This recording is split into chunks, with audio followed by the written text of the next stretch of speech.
ng kanyang pansamantalang kalayaan dahil hindi na-meet at hindi convincing sila Duterte at ang kanyang lawyer na si Nicholas Kaufman sa tatlong kondisyon na pwedeng magpalaya sa kanya.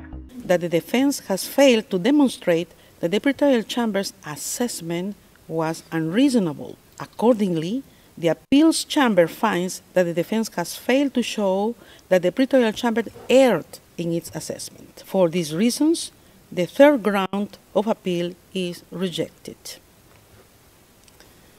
Subscribe to the channel kasi wala naman kayong magagawa.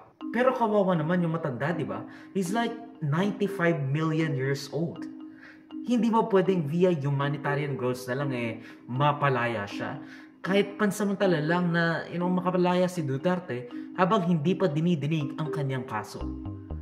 Tignan niyo Yes, Your Honor. I am Rodrigo Roa Duterte.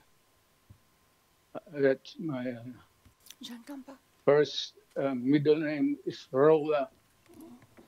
His surname is Duterte. Di ba talagang nakakaawa? So, ano ba yung tatlong kondisyon para makamit ni Duterte ang inaantay at inaasam-asam niyang interim release? First off, kailangan natin unang malaman ano nga ba ang interim release? Well, interim release basically says na, pwede siyang hindi madetine sa ICC. Basically, ang interim release ay ang pagpunta or pagpapalaya in a sense na babalik pa rin ang akusado sa ICC whenever there is a trial going on that concerns him.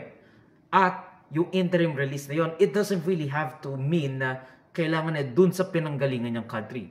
It is whatever country accepts Duterte as their jurisdictional person. Kumbaga, kung sino yung magkakaroon ng responsibilidad to guard Duterte or at the very least, house Duterte and ensure na hindi siya makakalabas ng bansa. Subscribe to the channel kasi wala naman kayong magagawa. So ano nga ba yung tatlong kondisyon para makamit ni Duterte ang inaantay niyang interim release? Una, hindi siya flight risk. Kailangan nilang mapatunayan na hindi flight risk si Tatay Diggs. Kaso nga lang, hindi kinikilala ng mga Duterte ang jurisdiction ng ICC sa kaso ng kanilang patriarch. Oh, lalabas na yan si PRD. Ano na yan natin, i-jailbreak na yan natin lahat.